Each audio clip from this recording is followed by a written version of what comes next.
Hi, my name is Lewis, and today I'm going to talk to you about some education law changes in Vietnam.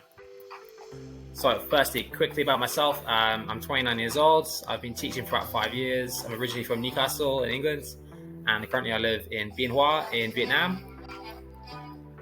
So I graduated from the University of Portsmouth in the south of England, and I've got a BA in international development. I worked as a university teacher in China, and currently I'm an IELTS teacher in Vietnam. So I help people get the grades they need to go and study in America and Australia mostly.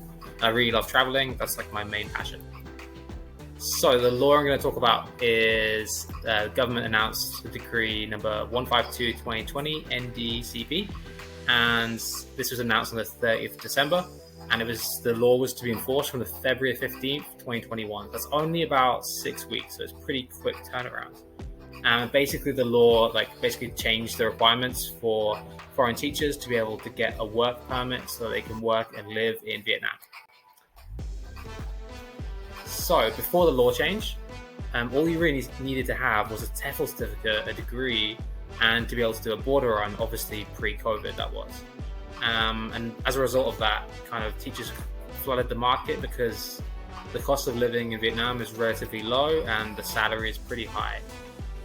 So this kind of allowed a lot of backpacker teachers who only really wanted to work for like 3 or 6 months and then to go to the next country. So that kind of allowed that to happen. So then what changed?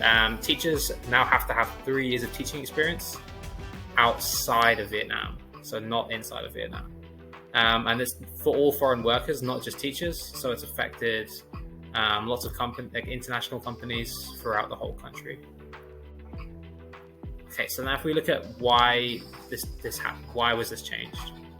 So Chan Le Tan Chuk of the City Department of Ho Chi Minh City Department said that Vietnam wants more talented foreigners with great expertise and high academic levels.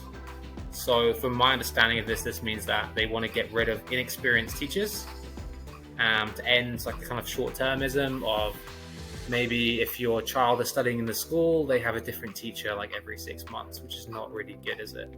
And that Vietnam wants higher academic standards for its teachers, which I think is obviously understandable, really. So I completely understand the reasons for that. I think it's a really interesting and thought through approach. So now I'm going to look at the effects that this has had on Vietnam. So the major effect that I've noticed in my social circle is that a lot of inexperienced teachers who don't meet these requirements have left the country. Obviously, at the minute we're in a bit of a COVID wave in Vietnam, so a lot of teachers have left for that reason as well. But if I just look at my social circle, a lot of my friends have left in the last few months. Also, teachers who do have experience, their value is shot up. They're able to be a little bit more picky when they're choosing their school. But also schools have kind of been unable to fill their vacancies, which has meant that a lot of classes now have more students with a similar amount of teachers. So the student to teacher ratio has increased, which in my opinion is never really a good thing. Like, who wants to be in a class of 50 students when last year you were in a class of 20 students? And then another interesting development is that teachers are now upskilling to meet these requirements.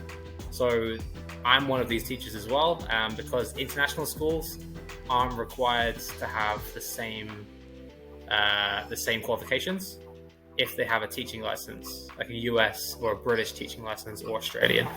So that's a lot of teachers that I know personally in my school are upskilling and are trying to get that teaching license so they can kind of continue living and working in Vietnam. And then another interesting consequence of this law change was the work permit exemption for foreigners who are married to Vietnamese people. This means that if you're married to a Vietnamese citizen, then you don't have to meet any requirements to get a job. So you don't need to have the 3 years teaching experience.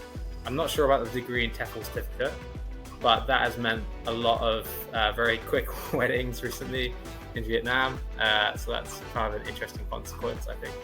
And then finally, if we look at the references, I only really have one reference for this, but it was just a reference from the woman in the State Department who was talking about the reason for the change.